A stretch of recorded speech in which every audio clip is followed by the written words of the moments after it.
On this episode, I talk about top Series 2 checklists and what you should be buying instead.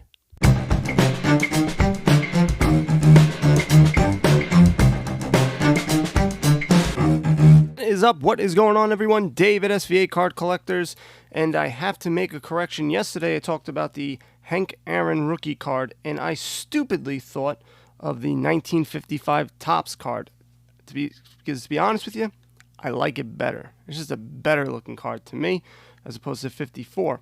So the 54 card actually now goes for the last sold, which is, well, not last sold, but they're all over the place, to be honest with you, with sales. And 3,700 was the last one. That seems high to me because I saw prices, I'm looking through eBay, where just a couple of months ago, it was at $2,000. I don't know if that was because of the big drop off, and they did have, a drop in sales when the stock market crashed. But that still seems pretty high to go from 2,000 to almost doubling. I don't think Hank Aaron has done too many things recently to warrant that, but still, I just would watch out for a little market manipulation on that one. But besides the point, I just wanted to correct that. I was sounding foolish. So, Top Series 2 finally released their checklist. Oh, happy days. Now everyone is really annoyed that they, bought pre-sale of this, because that checklist is a doozy. It's a stinker. You have Luis Robert, not Robert, Robert, and that's it. Pretty much that's all you got. Before I get into that, I'll talk about today's releases, which is Panini Legacy Football. It looks very similar to like an Allen and Ginter type style. That's the way they explain it in Cardboard Connection, so that's why I'm using their same terminology, because heaven forbid I come up with words, for myself. So I think you get 2 autographs over there, with that over there. With that, hobby boxes are around $150. You also have obviously Top Series 2. They've already been coming out. Some people have even found them in the wild and Target. You have a Leaf Valiant baseball coming out today as well. All the rage has been made yesterday with regards to Bowman Sapphire. Everybody and their mother was trying to get on Topps to try to buy it. I don't even try to anymore because I know the bots are going to win. And I got to find these bots so I can get them, so I can be the champion. And so these boxes were selling for $150. They are already selling for $350 on eBay with multiple sales of that. So was it? Yeah, there were $325. I know I saw a bunch, $750 2 boxes, and then I think 1 box for $350. A bunch of them sold. So everyone thinks that these things are going to be the bee's knees. If you go to Topps website, a lot of stuff is sold out. The only thing that's left is Topps Heritage 2019, because nobody cares about that set. Just nobody does. Nobody likes it. So getting back to Topps Series 2, you literally have no rookie cards. I went through it trying to find somebody that I even heard of. I haven't even heard these guys. And that's bad. That's not good. I'm not saying I know everybody and their mother, because I don't. I will get a little bit better because fantasy baseball is going to be coming up. I will still be running a league. So if you guys, want to get in, I'm going to set that up. However they do it, it'll be 60 games. So it'll be fun for 60 games. It'll give us something to do. Also, guys, if you hear this on YouTube and other places, I might as well tell you, comment, like, subscribe. If you don't like it, don't put the thumbs down. Don't be a jerk. Nobody likes you if you do that. People who do that, I don't like this, I will give you a thumbs down, because that's what I think about it. Don't do that to me. Come on, you jerk. So anyway, we're going back to the rookie cards. I've never heard of any of these guys. Seth Mejia Breen, Shogo Akiyama, James Karsinachak, and these might be like the greatest guys on earth. I have no idea. Kyle Garlick, Emmanuel Clace, Jake Fraley, nothing. they're not even. Garrett Stubbs from the Astros. I haven't heard any of these guys. So the big, I would suggest if you're going to be buying boxes, pre-sale Topps update. I saw it was 114, 115 yesterday. I don't know what it is today. Because I'm sure everybody and their mother like, oh crap, everyone's gonna be on update. I got to go there and do that, and so I got a feeling because you're gonna have. I'm sure they're expanding the rosters. Baseball is now going to be starting. They really don't. They still don't have all the details yet. They're like, all right, you're gonna start. So what are we doing? I don't know. Just go swing some bats and stuff like that. What about all these people that have COVID? You just tell them to just walk it off.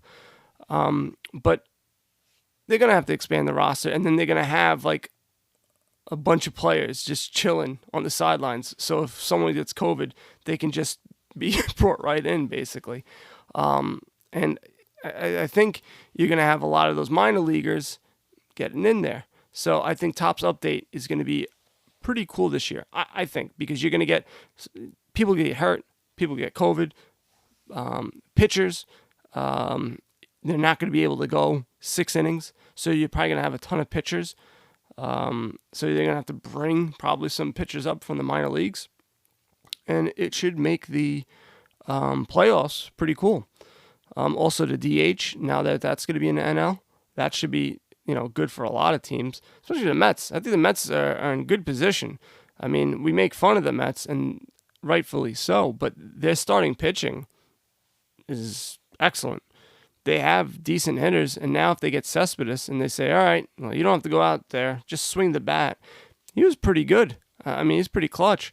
So I can see them in a short, 60-game span. They sometimes can get off to these good starts. It's just the rest of the season happens with the Mets. I don't think I said the White Sox and the Mets are going to go to the World Series. I'm not saying that, but why not? It's any one game. Anyone can show up and have a chance, except for the Orioles. No way the Orioles are making through. But besides the point. So we have that going on as well. So a lot of disappointment in Topps Series 2. But what are you going to do? What are we going to do about this? Nothing. So had a good talk. On Wednesday nights, we have a SVA online chat. Anyone can show up and talk as if they know what they're talking about, because that's just what I do. And a lot of the talk was focused on basketball. And on my previous podcast, I spoke about how I think the sports card market is going to, fail. It's going to not fail. It's just going to drop. I think it's going to be a big crash, but that's going to be later on. I'm not, not saying right now, but it's going to be coming. I think by the end of the year. And where should we put our money? And I said vintage cards. I went out on a limb with Mickey Mantle and other stuff that, basketball is so hyped up and so high. And it's funny because this guy, Darren Ravel, who comments he's on Twitter and he does a lot of hobby news. We just got, let me see if I can find it again. The highest modern day card is a LeBron James rookie card. It's a BGS 9.5. It's a 2003-2004 exquisite collection. The rookie parallel. Number 223, which is an odd number. It is now at $960,000. That's including the buyer's premium. Damn, that buyer's 20% or 15%. There's still 23 days left for this, though. So this should go over $1 million. And like the Mike Trout was the previous one, and that was $922,500. So you can see basketball is just exploding, and there's a ton of interest. I think it's also outside of America. And I'm not saying it's not warranted. I'm just saying there's a lot of players that cards are worth a lot of money and they haven't done squat. And so once they haven't done squat in the playoffs and won a championship, their cards are going to die down a bit. And so the buying opportunity is not these tier guys. It's not these top tier rookies. It's not your Morant. It's not your Zions. It might not even be a Tyler Heroes at this point because, or Rui. I can never say his from Washington. I can never say his name.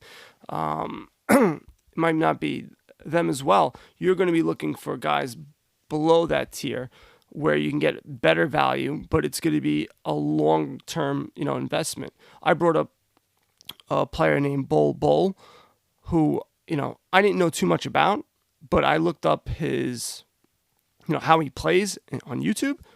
Damn, he is not his father.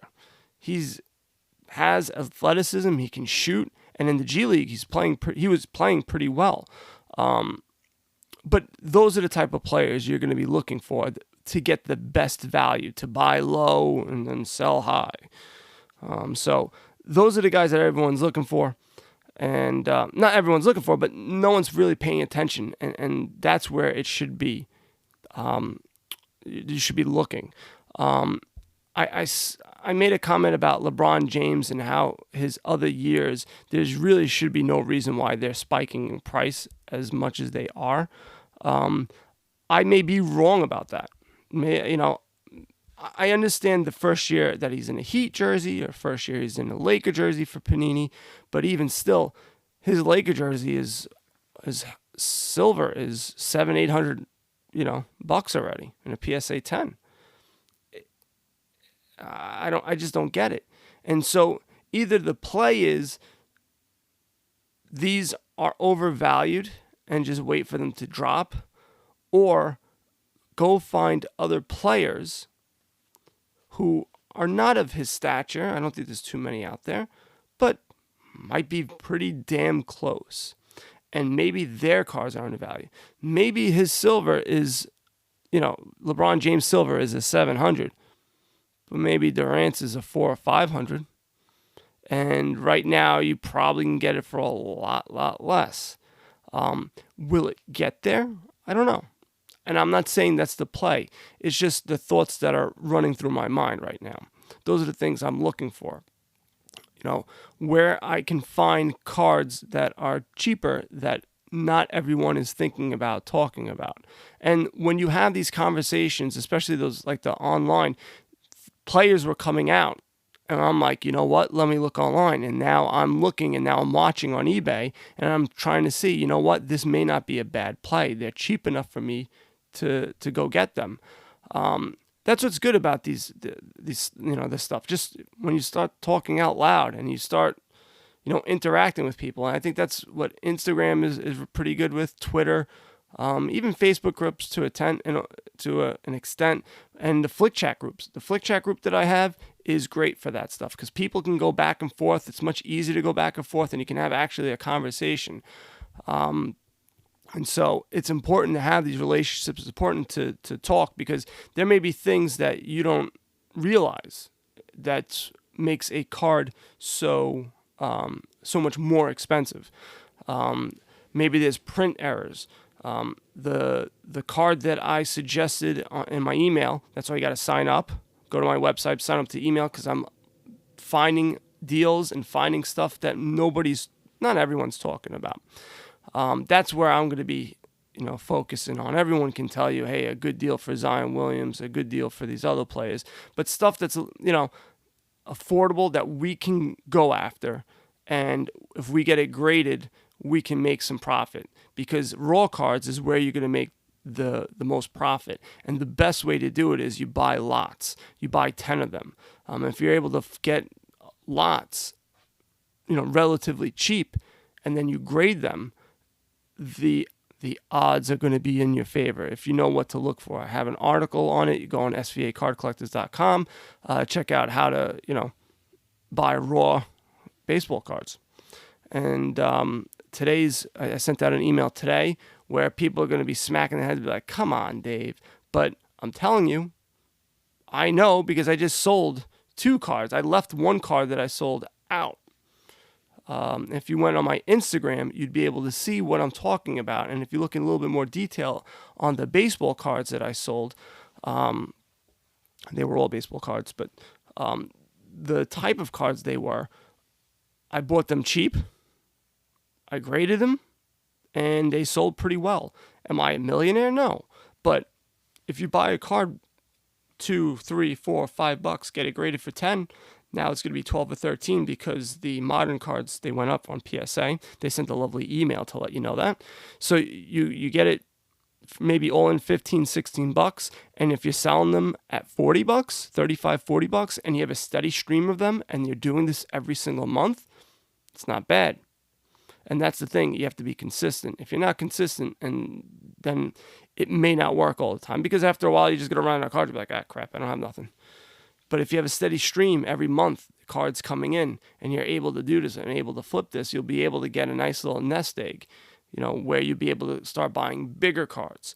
And that's really what everyone wants to get to. They want to save enough where they go, all right, now I got $1,000. I'm going to buy this card. And I think it's going to go up X, Y, and Z.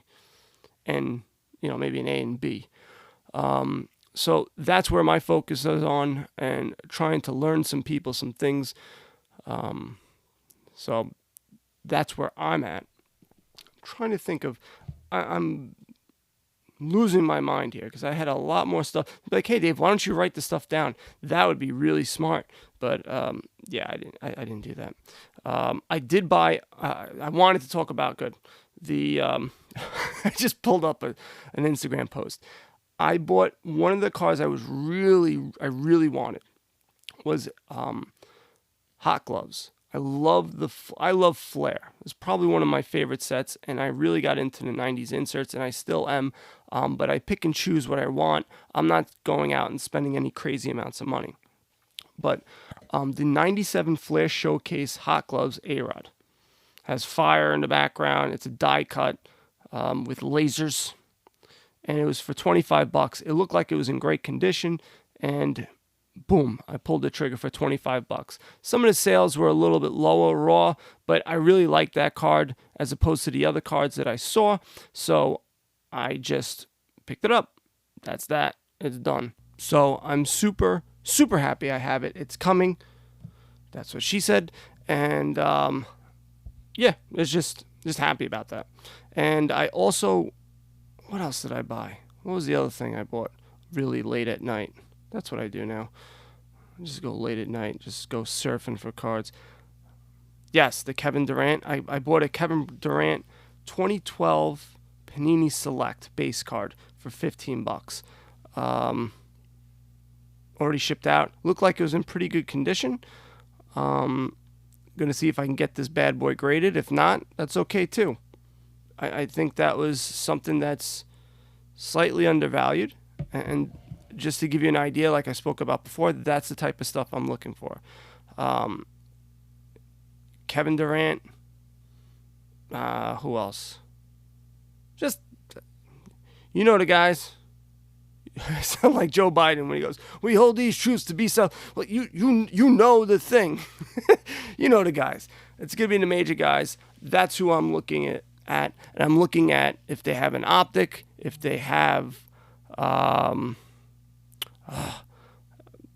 sorry.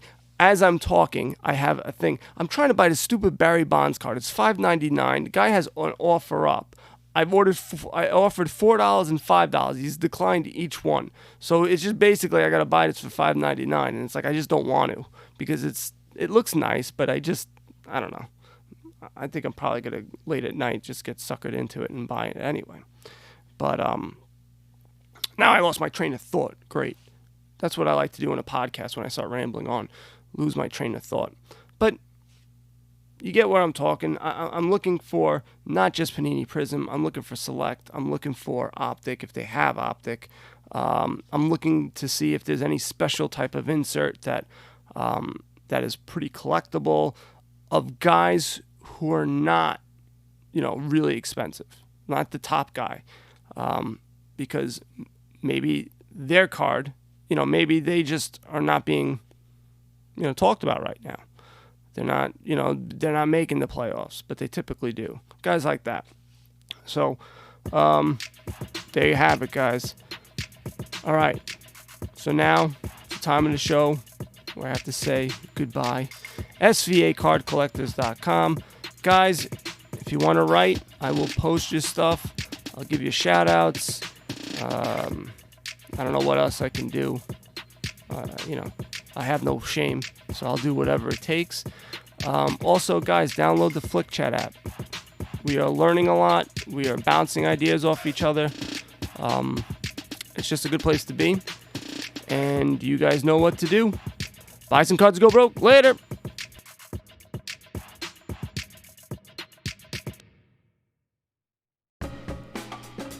You've heard me talk about Star Stock. They've been a sponsor of the show for a couple of months now.